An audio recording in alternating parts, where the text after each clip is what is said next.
From In Order To by Kenneth Patchen. They told me to blow it all to hell and gone. And I blew it all to hell and gone. Oh, didn't I? Now, they said, put it back together again. Put it all back the way it was when you started. Well, it was my turn to tell them something. Shucks, I didn't want any job that bad.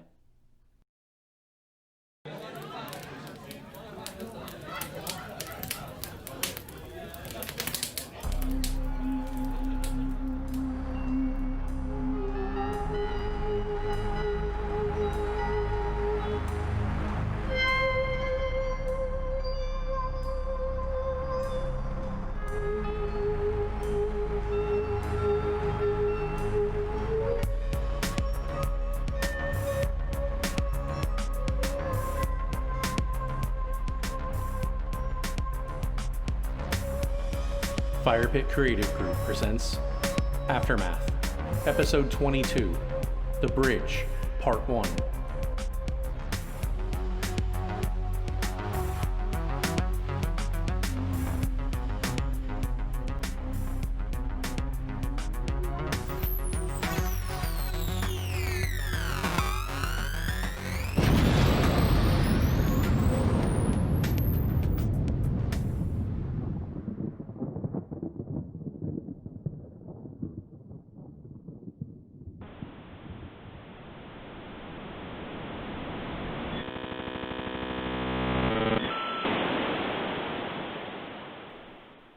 When John Bath's consciousness fully ported into his simulacrum body, the doctor shook his head quickly.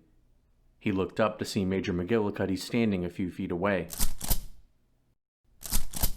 Cuddy cinched his coveralls, then checked and rechecked his slug thrower. "I don't know if I'll ever get used to that," John told Cuddy. "It's like you're at rest one moment, then you're hallucinating. Then you're in a place like this." Bath glanced around the rot and rust-covered alcove where he and Cuddy hid their robot bodies days earlier. "Yeah, I know." Cuddy spoke quietly, without emotion. "Makes me want to puke." "You okay?" Bath asked Cuddy. "Yeah." The Major turned for the metal door nearby. "Let's get the hell out of here." John followed Cuddy out of the storage shelter. The Major walked a few feet ahead into the mouth of the Hugh L. Carey tunnel. Light from outside filtered in. Bath watched as shadows crept across the cracked tile floors, ending along the curved walls into dark, monstrous forms. They stepped out into the light, where the massive entrance to the undersea tunnel met the Brooklyn Battery and Lower Manhattan. Stone and concrete littered the area. Broken I-beams and pilings blocked their path. Damn it. Cuddy turned his gaze uphill, trying to determine if he and Bath could safely climb over the obstructing waste and debris. John glanced to his left, where he spied ornate blue and pink-colored graffiti that declared Morlock's Rule. On the opposite wall, spotty black paint faced the other side, as if answering this statement with the misspelled scrawl, "Mutants must die." Cuddy marched uphill purposefully. He crawled over a layer of rubble and wrought iron, seeking higher ground from which to determine the easiest path. "What do you see?" Bath called out from behind Cuddy. "Hang on a minute." Cuddy faced the opposite direction, scanning the area to see how they could overcome the roadblock. He peered over his shoulder at the massive port of entry, chiseled letters in the monument, and weathered statues standing like guardian angels. For a moment, Cuddy felt calm. Maybe he overestimated the impasse. Then, from the corner of his eye, Cuddy spotted a row of figures perched on an overpass on the other side of the mountain of wreckage. Two of the figures moved. "Down!" Cuddy shouted at Bath. "Cover!" John watched Cuddy leap from where he stood. His body was a black silhouette on a blank canvas. A wisp of smoke flew up as Cuddy descended. An aluminum canister crashed into a pylon near Cuddy, followed by a quick blast, throwing him sideways. John gripped a cinder block and hunkered down. A burst of razors and pellets escaped the explosion, ripping into his coveralls. Unhindered by the concerns he would have in his human form, Cuddy recovered quickly, leaping into action. "John, you okay?" Bath crawled through a covered alcove. "I'm fine. Where are they?" "On the overpass. Stay put. I'm going for a better look." The words were barely out of Cuddy's mouth before another incendiary device ripped through a wall of rock and wire between Cuddy and Bath. Metal pelted the area. Rock crumbled.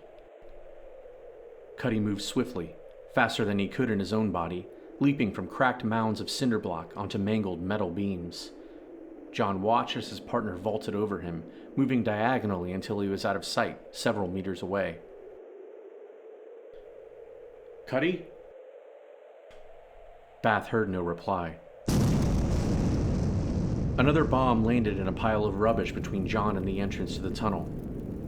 Fuel ignited, flaring intensely, then dissipating. John kicked the ground below him, pushing himself back, further under cover. He felt like such a coward. What the hell else was he going to do? Whether human or robot, Cuddy was much more suited for this kind of conflict. Cuddy swept over the steep angles of obstacles and rubbish, getting footholds where he could and leaping forward. He knew he was getting closer when he heard guttural sounds, maybe some kind of language coming from where his enemies squatted. A metal capsule erupted behind Cuddy. Its contents scattered. Sharp metal and rough-edged coins peppered his back, tearing through his clothes, digging into his simulacrum's pseudoskin.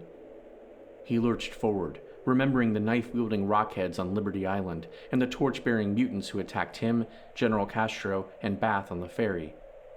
Those assailants had guns, rifles they shot from a distance.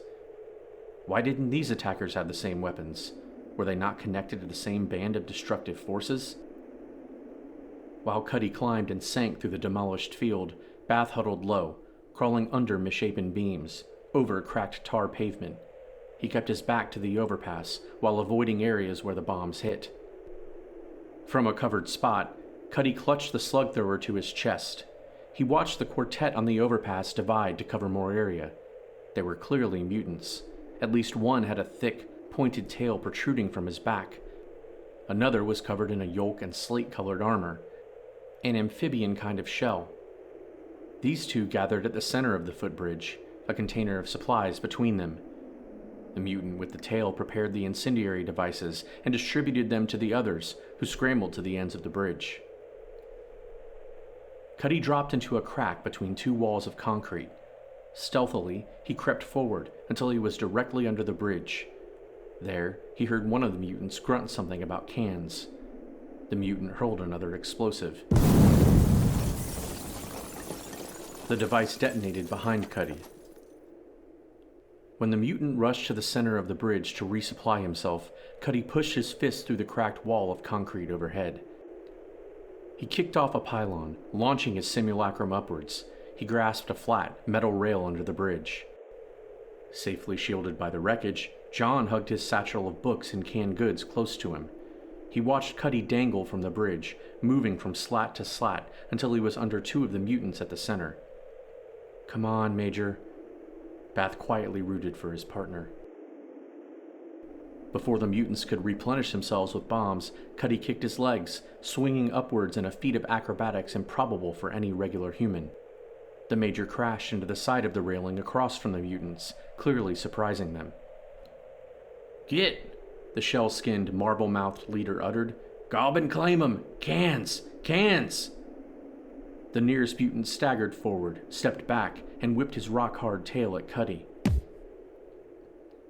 The blow caught the Major square in the jaw, with enough force to send him into the railing. "Blood up on him," the leader ordered. "Watching for his bang-a-bang." As Cuddy got into a defensive fighting stance, the mutant swiveled around again, this time catching the Major under his armpit.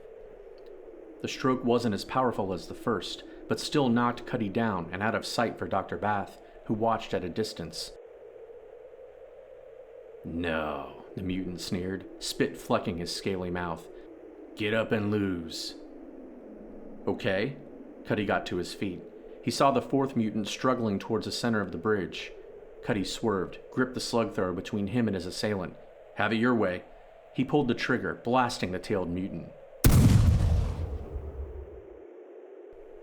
A barrel full of improvised powder, slugs, and balls caught the mutant in the neck and upper torso. A red mist colored the air. Before the mutant behind Cuddy could leap at him, the Major rolled sideways, cycled up the next slug, and pulled the trigger. The mutant lumbered, collapsing backwards. "Price pay now, Jiminy!" cried the leader, whose massive arms wrapped around Cuddy. The Major struggled, uselessly trying to free himself. He felt something deep inside his simulacrum crack. He hoped it wasn't permanent or beyond repair. "Like it?" the mutant roared. Cuddy wenched a slug thrower between them, pointing it down at his instep. He hoped if he didn't hit the mutant, the eruption of shot might cause him to relinquish his grip. Cuddy discharged the weapon. Power and balls surged, ripping into the bridge. Gravel flew up into the cloud between them. Blinded, the mutant aggressor's grip loosened enough for Cuddy to break free. The shell-skinned mutant gasped, grabbing his face. "Watch out!" he shouted in a throaty blend of agony and anger. "He's got him dragon's breath!" Cuddy fell on his back, balancing the shotgun between him and the other man. "Don't," Cuddy insisted. He pumped the shotgun furiously, swung the sawn-off barrel between him and the leader. As if compelled, the armored mutant reached blindly, careening forward into the barrel of Cuddy's weapon. He was going to claw or crush the Major, who, in his position, was helpless. Cuddy discharged the shotgun, firing slugs through the mutant's thick skin and out his plated back. The blood-soaked mutant's eyes bulged. He stumbled back, hobbling over to the cartons of incendiary devices. Without hesitation, Cuddy pulled the trigger again. Shell shattered and oozed. The mutant staggered sideways, grasping for something, anything. Unable to clutch the railing of the bridge for support, the mutant coughed uncontrollably and spun over the side of the bridge. Still on his back, Cuddy glanced up to see the fourth and final mutant approaching. He was just a boy brandishing a knife. Cuddy followed his gaze over to the scattered supply of bombs and back to him.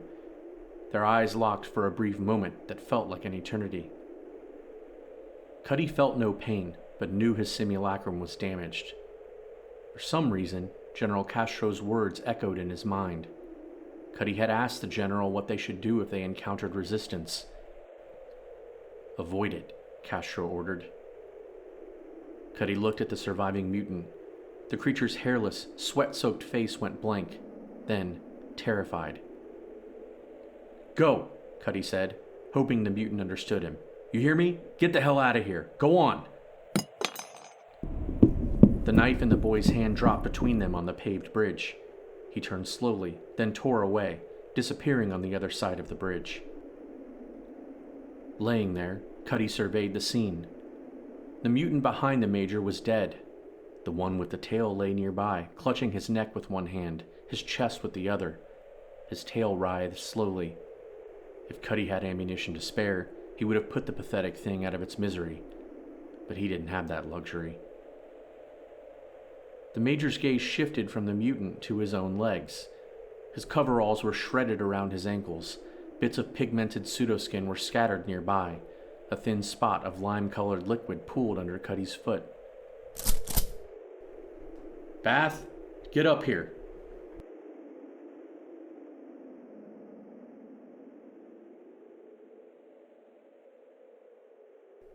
General Benjamin Castro and Lieutenant John Running Bear leaned against the hood of the military vehicle, parked in an enclave of a tent city on the south side of the Brooklyn Bridge. Running Bear was an impressive and loyal man, and the likes of his Native American forebears shared his recollection of the fate that befell the surface world in Castro's absence. After the attacks on the energy plants in upstate New York and across the border in Canada, Running Bear explained, first responders, the military, everyone was mobilized, preparing for whatever was going to happen next, the next wave, the next attack. Castro nodded. Esther mentioned a group called Nightshade took responsibility for the UN. Yes. Running Bear sniffed the air, seeming to relax a little. I wasn't even born then, but that was my understanding. The UN, the attack on the ignition lab in California, the facility in Switzerland. CERN? Castro asked. Running Bear shrugged.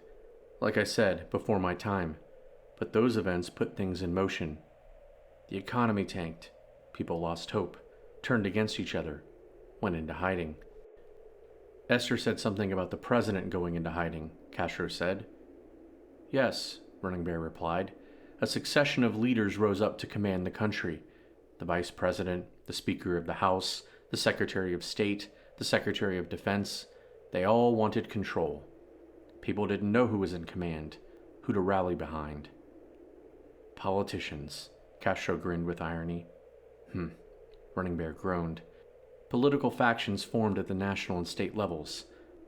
Some with good intentions, others just causing trouble. Like what? Communications and supply chains were damaged, Running Bear explained.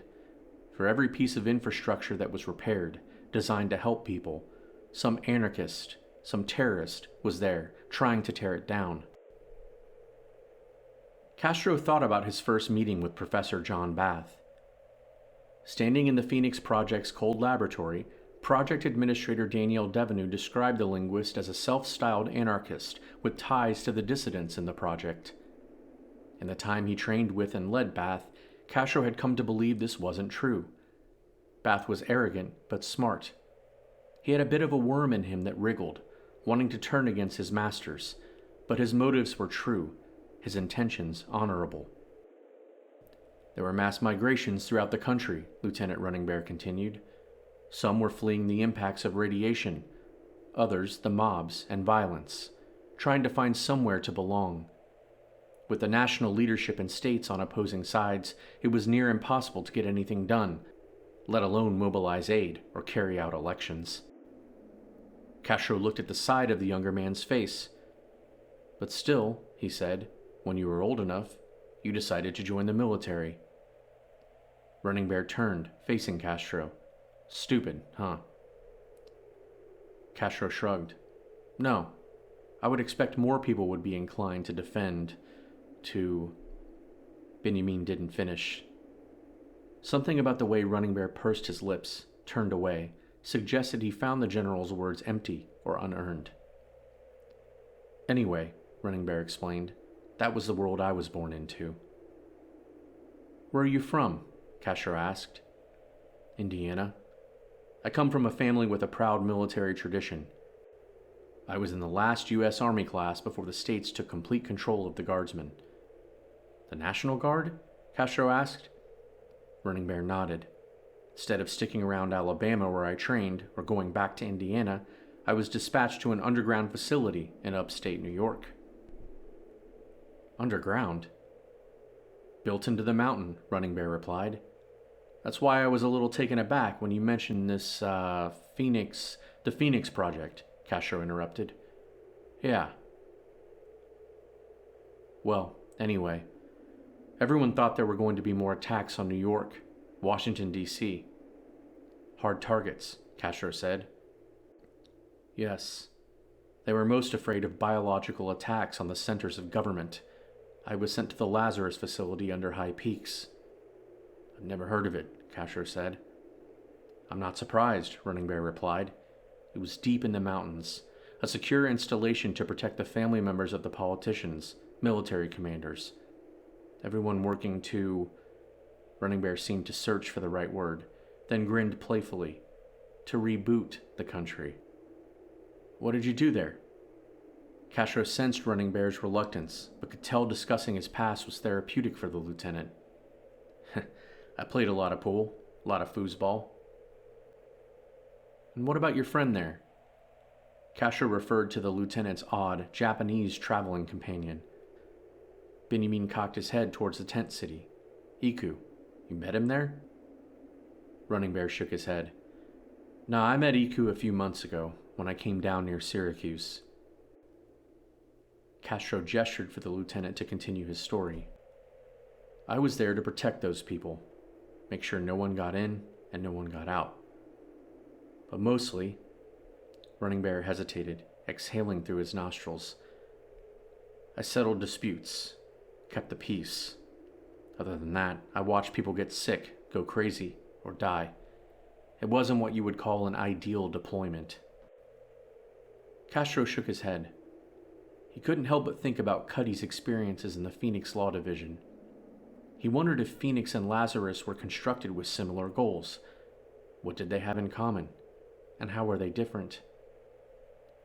What happened? How did you leave? When? I was there about 10 years. Things were awkward, but I got used to it. Running Bear swallowed hard, gazing into the distance beyond the tent city. Then, strange things started happening. Slowly at first, then suddenly. Then it was... Running Bear knelt near the vehicle's front bumper. He ran his hands through a patch of wet earth. What things? Castro watched the soldier carefully, prying a little. Lieutenant Running Bear looked up at the general for a long moment. He spoke softly, coolly weighing his words as if he didn't expect the general to believe him. There were always those who weren't best suited or conditioned for confinement. That was understood. But crime, theft, murder, that was unexpected. Murder? Castro felt the oculus in his simulacrum head widen. Running Bear nodded slowly. First, it was people committing self-harm. A rash of suicides among the middle-aged male population. Everyone got anxious. Then there was a murder and an investigation. No reason, no motive. One of the lead administrators just went nuts and killed one of the seniors. A little later, well, the tension was constant. It was hard to eat, hard to sleep under those conditions. The people turned on their protectors, leadership, security, supply, the physicians. I did the best I could to, do my job. Then, a couple of years ago, Running Bear had an unintentional air of surprise in his voice. He glanced at the general, as if weighing which of them told the more provocative, more unnatural story that brought them to that place, that moment. There were a handful of people who broke out in sores. The docs thought it could be an allergic reaction to rations or supplies, or maybe something else. They couldn't find the right treatment. They couldn't get it right. This one woman, Madeline, she grew these pustules the size of a fist down her back. Another man, Don, his face was overtaken by a tumor. Mutations. Castro hung his head, crossed his arms in front of him. Do you think they were caused by something they were exposed to in the facility? I don't know. The doctors tried to treat them to the best of their ability, but it's obvious. It's obvious now. This was something no one had ever seen. Castro thought back to his communication with the so-called magistrate on Governor's Island. The madman insisted chemicals and toxins were responsible for the mutations and claimed that psychotropic drugs immunized people from these effects. What happened to them? Castro asked. To the people who were, he winced, infected. John Running Bear stood. He leaned away from the vehicle and walked a few paces, turning his back to the simulacrum of Benjamin Castro. Madeline tried to escape the silo. She attacked the others in the installation. She was restrained, put in a holding cell. After a few days, tentacles grew out of her back and overtook her cell. She killed 4 guards and several of her peers. My commanding officer, Captain Bradbury, had to... Running Bear didn't finish. I understand. Castro resisted reaching out to reassure the other man. It was selfish to think a machine could offer hope to a man who experienced such things. What about the man with the tumor? Don? Lieutenant Running Bear turned slowly, facing Castro. He put a fist in front of his mouth, illustrating the size of the tumor. They tried to operate, to remove the tumor. I was told Don Ballard leapt from the surgical table, and he Running Bear's glassy dark eyes widened, as if seeing the scene before him. He ate our chief physician and killed the surgical team. Castro stood in front of the military vehicle, a few feet from the lieutenant. Ate him? What do you mean he ate him?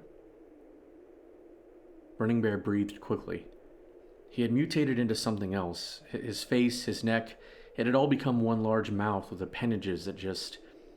They pulled the doctor in, devoured him, bit by bit. My God. General Castro's mechanical mouth opened wide enough for Running Bear to see the simulacrum had no tongue. Yeah, Running Bear shrugged. We had to put him down. Our non-lethal weapons didn't work. We used assault rifles. He was still struggling when we put him in the incinerator. A long moment passed between them. Castro glanced at the tent city, then at the bridge and Manhattan in the distance. What caused this? How many more were there like the Rockheads and Morlocks, like Piker, Lasinia Bell, who suffered the throes of mutation and evolved into something so awful? Running Bear continued. After Madeline, Don was the last of the administrators of the Lazarus facility. When he was terminated, I think everyone just kind of panicked. What did you do? Castro asked. About a year and a half ago, we had a meeting to decide the best course of action. Everything was on the table. As Lieutenant Running Bear spoke, Castro watched as a soldier's traveling partner, the stoic, seemingly ambivalent Iku Kaminari, approached. Kaminari wore a soiled black kimono. The simple belt at his waist held the polished katana that was never far from the Japanese man's hand. Castro was unafraid of Kaminari, but there was something about this man, approximately the general's age, that intimidated him. Benjamin Castro harbored the thought that, not unlike some survivors he encountered on Governor's Island or that the lieutenant described, Kaminari might be demented. In the end, Running Bear continued, we made the decision that everyone who wasn't confined to the infirmary would leave. How many? Castro asked, while keeping an eye on Iku. The lieutenant looked up, as if counting, searching for the right number. Perhaps he was seeing the faces of those he knew. A little over 450. They could have been infected, Castro implored most seriously. Of course, Running Bear agreed, and looked at himself, as if to silently ask the question if he was infected. And if he wasn't, then why not? But what choice did we have? It was a question of sacrificing in the mountains or survival here, above ground. Castro nodded. Every man for himself, then. Something like that, the lieutenant shot back. And you? Castro asked Running Bear, while watching Iku move items around in the rear of the military vehicle. I did my duty, General, John Running Bear insisted, inching closer to Castro, if that's what you're implying. I elected to stay back, to stay behind, to protect the seniors and the infirm. Castro turned his attention from Iku Kaminari. Benjamin and Running Bear locked eyes for a protracted moment in which, despite the act he knew he was not, Castro felt truly human. I commend you, Lieutenant, Castro finally said. Lieutenant Running Bear dismissed the compliment. That's unnecessary and gratuitous. I felt like a coward waiting for those people to give up, or die, or to mutate into something. Running Bear ran his hands through coarse jet hair. Unkempt strands slicked back by rain and sweat fell across his forehead. Ever since I left there, Running Bear's words came slower as he watched a group of men and women nearby frying something in an oil drum full of grease. He smiled for a brief moment. I guess I've been trying to find some meaning in all of, well, he waved his hand, all of this. Benjamin wondered if in the Lazarus facility the lieutenant found himself afraid, alone, except for the old and ill. Did he watch those people expire, or did he force their inevitable deaths? No. General Castro shrugged off this feeling and followed Lieutenant John Running Bear's gaze to the people and makeshift homes of the tent city. He knew neither Running Bear nor Iku Kaminari belonged in a settlement like this. Both men were rootless but venerable, bound together by wanderlust and guilt that prevented them from staying in one place too long. They, like Benjamin, were thrust into an unforgiving world they were compelled to salvage at whatever cost. It was now evident why Esther, the matriarch of the Brooklyn tent city, brought them together.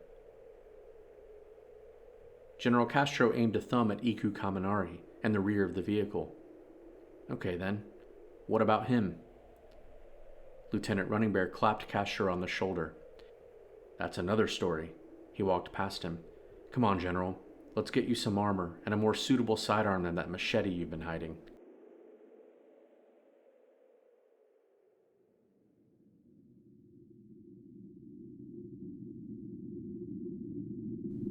Colonel Dana Marsh leaned into her workstation in the Phoenix Project Law Enforcement's headquarters.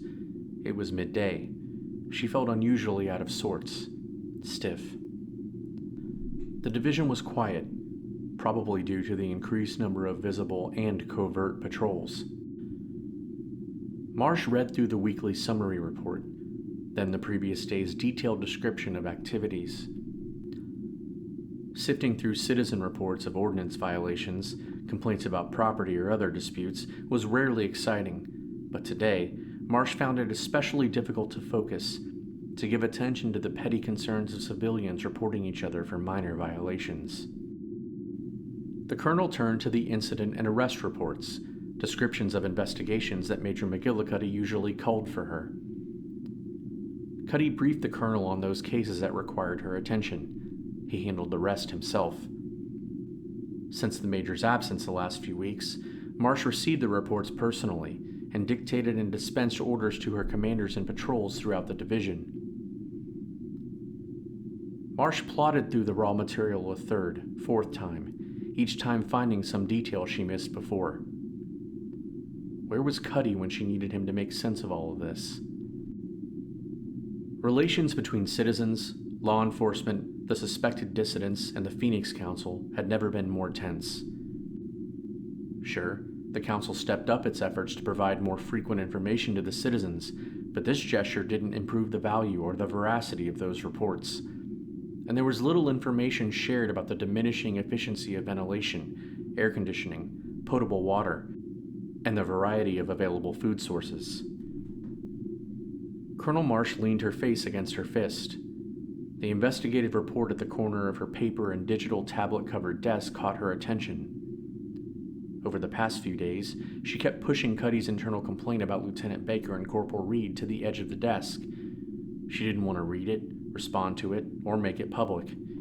Besides, she liked Lieutenant Reed. He was Canadian like she was, and aside from sharing a love of hockey matches never seen, and those that would never again be played, Reed was brutal, but he got things done. Oh, Cuddy. Marsh found herself resenting her protege. Why are you making things more complicated? The colonel picked up the electronic tablet. She let out a long, exhausted sigh. She scanned the report that had the hallmarks of all of Cuddy's work. Major Leonard McGillicuddy may have been a man of action, but when it came to internal investigations, he was thorough, including every necessary detail and citation. The frosted glass doors to Colonel Marsh's office slid open. A man she recognized from the Division Intel and Operations section entered. He was under her command, but wasn't an officer. Marsh rarely saw the employee, and for some reason could never remember his name, no matter how often they met in person or in passing. Colonel Marsh? The dark-haired man halted just inside the doorway. Yes? Marsh forced a smile. Am I disturbing you? He held a touch-sensitive computer. Marsh looked down at Cuddy's report, cursed silently.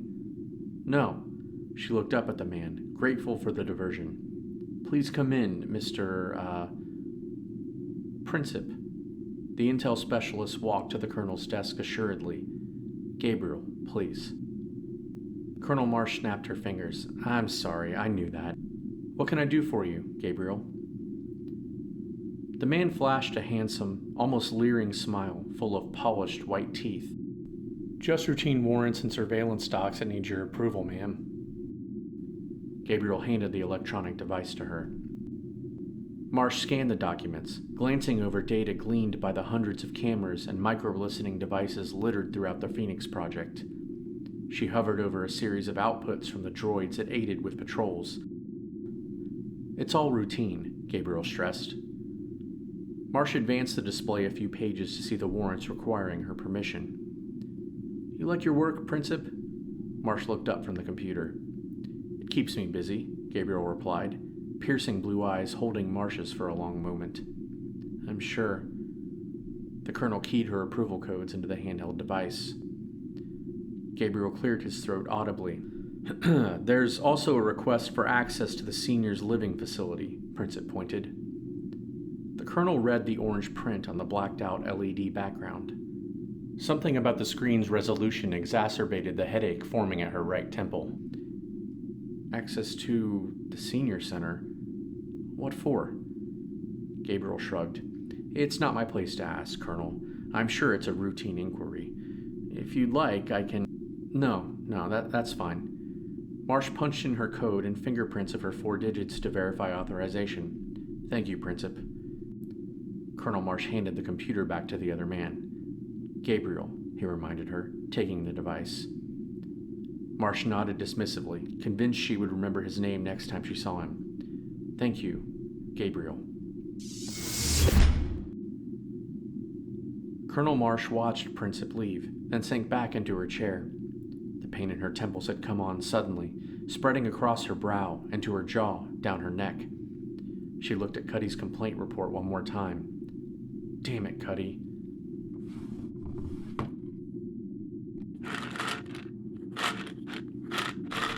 Marsh opened the bottom desk drawer. She slid back the hidden panel, her hands reaching for a particular pill container, something stronger than the prescription-grade painkillers she was allotted.